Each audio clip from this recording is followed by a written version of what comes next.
In today's video, I'm going to teach you how to remove shadows in Affinity Photo. We'll start right inside Affinity Photo with the image you want to fix open. The goal is to lift heavy shadows while keeping the picture natural and preserving highlight detail.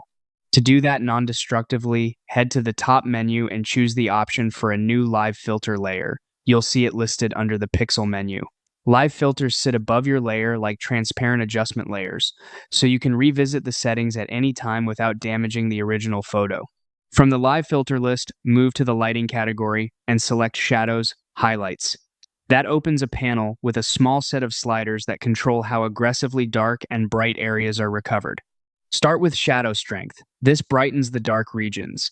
Ease it up slowly and watch the previously hidden detail return. Subtle moves often look more realistic than big jumps. Next, refine shadow range.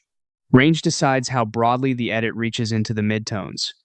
If you push it too far, edges can look washed out or you may see halos around contrasty lines.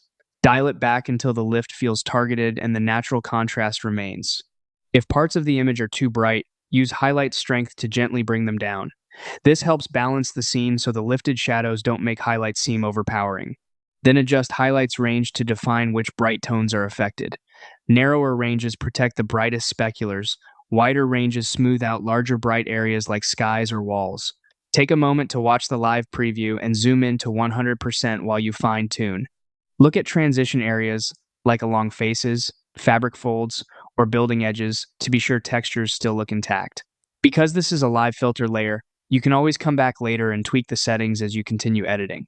And that's it. Using shadows, highlights as a live filter is a clean, controllable way to remove unwanted shadows while keeping your photo crisp and believable.